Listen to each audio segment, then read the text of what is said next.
स्वागत है आपका स्पोर्ट्स आर पर। मेरा नाम है आकाश, मेरे साथ जुड़ गए हैं मेरे दोस्त अभिषेक और बात करेंगे विराट कोहली और रोहित शर्मा के बारे में। देखिए, विराट कोहली और रोहित शर्मा का T20 इंटरनेशनल्स में कमबैक होता है तो फैंस बहुत ज्यादा खुश होते हैं। कुछ आप कह सकते हैं कि विराट कोहली और रोहित शर्मा के इंडिविजुअली फैंस, लेकिन इंडियन क्रिकेट फैंस भी बहुत ज्यादा खुश हुए। लेकिन अब लोग ना डिवाइडेड है अभिषेक, कि कुछ experts, cricket farmer champion players की हम बात कर रहे हैं, यहां पर गावस्कर साहब हो गए, कृष्णमाचारी श्रीकांत, सौरव गांगुली ने भी इवन इस फैसले का समर्थन किया।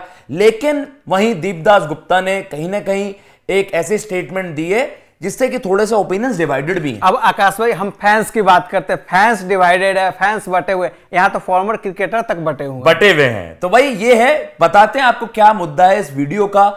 कहीं ना कहीं दीपदास गुप्ता ने हमारा जो क्रिकेट सिस्टम है, हमारी जो मैनेजमेंट है, उन पर बड़े सवाल उठा दिए हैं कि भाई आप इवन देखो टर्म क्या यूज करा, थोड़ा हार्श हो जाता है, ब्रेनलेस विजन नहीं है आपकी, विजनलेस कि आपकी कुछ विजन नहीं है। आप क्यों बार बार, जैसा आपको लगा कि यार विराट रोहित पर से आपने मूव ऑन कर लिया पिछले वर्ल्ड कप के बाद, जब हम सेमीफाइनल एग्जिट हुआ हमारा, हम पिछले वर्ल्ड कप सेमीफाइनल से बाहर हुए, फिर उसके बाद आउट ऑफ नोवेयर अफगानिस्तान। आकाश भाई देखिए, कहीं ना कहीं आप देखेंगे तो इस तर्क में दम है। हाँ जी, दम भी है तर्क में, क्योंकि हमने हमेशा देखा है, बार बार ऐसा ही होता रहा है सिलेक्टर्स के साथ। पूरी साल आप देखिएगा किसी और स्क्वाड के साथ हो जा रहे हैं, किसी और टीम के साथ, किसी और स्पिनर के साथ जा रहे हैं। इन टाइम पे वर्ल्ड कप में स्क्वाड में किसी और की एंट्री हो जाती है। बिल्कुल, वर्ल्ड कप के टाइम में ऐसा क्यों होता है? आपका विजन नहीं है, विजन क्लियर नहीं है, आप तैयार नहीं है, बिल्कुल कहीं ना कहीं, और तो वो दिख रहा है। जैसा आपने बिल्कुल सही बात कही कि यार ये आपको विजन ऐसा लगता है कि हम बार बार पिछले प्लान्स पर स्टिक करते हैं, कुछ आगे नया नहीं करते हैं। हर वर्ल्ड कप में हमने देखा, बैक टू बैक सभी वर्ल्ड कप में यही हुआ है। लास्ट मोमेंट पे आपको दो चार ऐसे प्लेयर हैं जो पूरे सीजन बाहर रहे, पूरे सीजन उस फॉर्मेट में नहीं खेले और वर्ल्ड कप में वापस आ जाते, कमबैक हो जाते। लेकिन इसमें मेरी डिबेट ये है, मेरा इसमें आर्गुमेंट ये है कि आपको क्या लगता है, इसमें यंगस्टर्स नाकाम रहे कि वो विराट कोहली रोहित शर्मा की जगह नहीं ले पाए, या फिर आपको लगता है कि इसमें ब्लेम सारा ना जो मतलब आप कह सकते हैं कि इसमें सारा आप ब्लेम मैनेजमेंट पर ही डालो कि आप यंगस्टर्स के साथ फेल होने का रिस्क नहीं ले सकते? नहीं, ईमानदारी से कहूं तो यंगस्टर भी कहीं ना कहीं फेल हुए। जो उन्हें चांस मिला, जिस तरीके से उन्हें भुनाना चाहिए था, वो इसमें असफल रहे, उन्होंने नहीं भुनाया है उसे। बिल्कुल, तो मैं एग्जैक्टली आपको बता देता हूं जी क्या स्टेटमेंट आई है। दीपदास गुप्ता ने क्या कुछ कोट करा, मैं आपको बताता हूं। I thought the team had moved on from Rohit and Virat, कि भाई मुझे लगा कि अब आप टीम आगे बढ़ गई है, अब अगली विजन की तरफ बढ़ रही है। आपने देखा हार्दिक पांड्या के अंडर पहले टीम खेली, फिर हार्दिक इंजर्ड हो गए, सूर्य के अंडर यंग टीम ही खेली। The main criticism was the lack of intent from the senior players in the last T20 world cup. जो पिछला T20 वर्ल्ड कप हमारा फेल हुआ, जो फेलियर था, उसमें जो सीनियर प्लेयर्स हैं उनकी लैक ऑफ इंटेंट पर सवाल उठे। ये भी चलिए उन्होंने सवाल उठा दिया, but then again you need to keep in mind that kind of tracks you are expecting in West Indies you are expecting 180-200 run wickets और 160 type of wickets. To be very honest, I do not find any direction here for India in the last 1 year. If they had to go back to Rohit and Virat, given the squads we had in the last 1 year, it is like going back to square one. मतलब आप पीछे वहीं जा रहे हो जहां से आप देखिए, अब बात हो रही है क्या रोहित विराट से अब आगे यंगस्टर के भरोसे आप आगे जाइए, यंगस्टर आपको आगे लेकर जाएंगे, बात इसी पे हो रही है।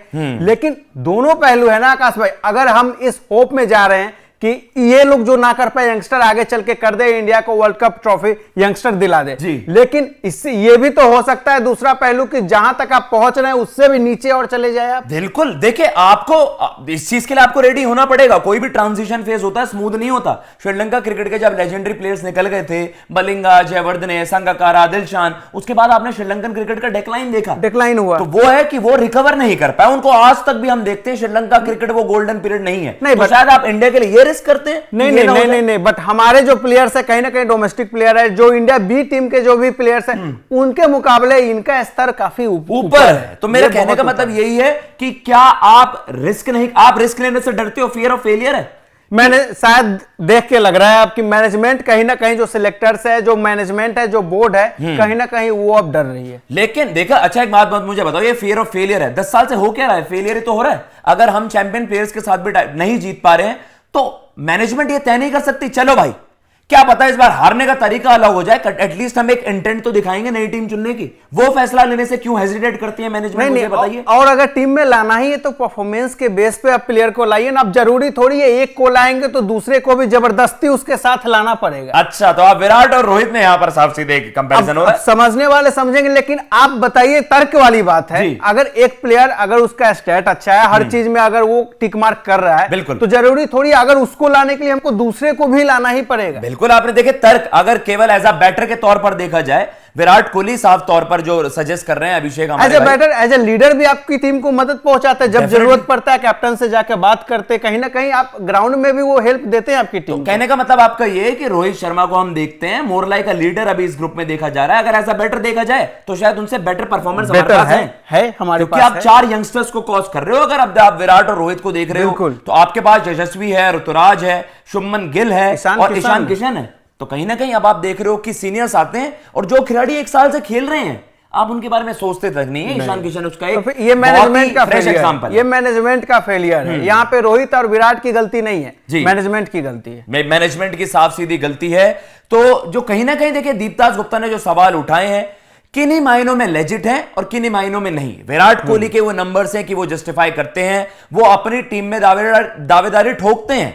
And same with Rohit Sharma की टीम को अभी एक एश्योर्ड लीडर चाहिए, क्योंकि हार्दिक पांड्या की जो इंजरीज हैं वो बार बार दिक्कतें करती हैं। तो आई थिंक ये पैमाना रखा गया है विराट और रोहित के कमबैक का, जो कहीं ना कहीं अगर आप मैनेजमेंट के साथ जा रहे हो तो भाई आप कप्तान और ये जो हमारे चैंपियन प्लेयर्स हैं को तो आप अपने ओडीआई वाली टीम ही बैक कर दो। अब जब हार्दिक पांड्या आपके लीडर हो गए, हाँ जी, तो हार्दिक ने अभी जैसा फोटो जा रहे हैं उनके कि अब वो पूरी तरीके से फिट हो गए, हाँ जी, तो क्या T20 वर्ल्ड कप में हार्दिक लीड कर रहे हैं टीम इंडिया को? यार अब ये तो चीजें हमें आज तक हमें ही समझ नहीं आई कि हम इतने शॉर्ट साइटेड क्यों हैं। अभी आपने तय कर दिया हाँ भाई विराट रोहित का कमबैक, रोहित ही कप्तान होंगे, फिर क्या आप हार्दिक को फिट देखकर ये कह दोगे नहीं यार हार्दिक तो फिट हो गया, हमें इनके साथ चले जाते। तो फिर इतना कंफ्यूज बॉडी ये क्यों लग रही है? ये देखिए, ये आपके साथ अब नहीं हुआ, ये चलती आई, ये प्रथा चलती आई है। जब तक खिलाड़ियों से यही ना क्लैरिफिकेशन मिल जाए कि भाई अब देखिए हमारे यहां सवाल क्या उठता है, तो इतनी ज्यादा कंट्रोवर्सी हो गई इस डिबेट के अराउंड, विराट रोहित का कमबैक होगा नहीं होगा, क्या उनका फ्यूचर है। आखिरकार क्या फैसला लिया कि दोनों खिलाड़ी आ गए और जो खिलाड़ी मतलब आप ये कह रहे हैं सिलेक्टर्स पे आउटसाइड प्रेशर है? बिल्कुल है, एग्जैक्टली वही तो सारी चीजें मैं इंडिकेट कर रहा हूं। नहीं, फिर ये नहीं होना चाहिए। फेयर क्रिकेट में ये चीज नहीं होना चाहिए, सिलेक्टर्स को इससे बचना चाहिए। बिल्कुल, तभी ऑस्ट्रेलिया की टीम वर्ल्ड चैंपियन है। क्यों? बिल्कुल, बाहर की नहीं सुनते, उन्हें जो टीम के लिए सही लगता है, जो टीम के हित में होता है वो करते हैं। बिल्कुल सही बात है। तो कहीं ना कहीं हमारी मैनेजमेंट को भी इस तरीके के फैसले लेने चाहिए जिसके ऊपर देखिए सवाल ना उठे। डेफिनेट सी बात है, ओपिनियंस है, अभिषेक का अलग ओपिनियन होगा, मेरा अलग होगा, गावस्कर साहब का अलग ओपिनियन है, कृष्णमाचारी श्रीकांत जो फॉर्मर वर्ल्ड चैंपियंस है यार, दिग्गज प्लेयर हैं, उनका ओपिनियन अलग हो सकता है, लेकिन उसमें दीपदास गुप्ता अपना से रख सकते हैं। और भाई ये असली एक आप कह सकते हैं एग्जाम्पल है डेमोक्रेसी का, सब अपने विचार व्यक्त कर सकते हैं, बिल्कुल सही बात है। तो आप किसकी तरफ है, आप किस फेवर में हैं? आप इस डिसीजन के फेवर में है या इस डिसीजन के अगेंस्ट में है? विराट रोहित का जो कमबैक हुआ है प्लीज कमेंट बॉक्स में जरूर मेंशन करिएगा। फिलहाल आप हम दोनों को इजाजत दीजिए। जय हिंद, जय भारत।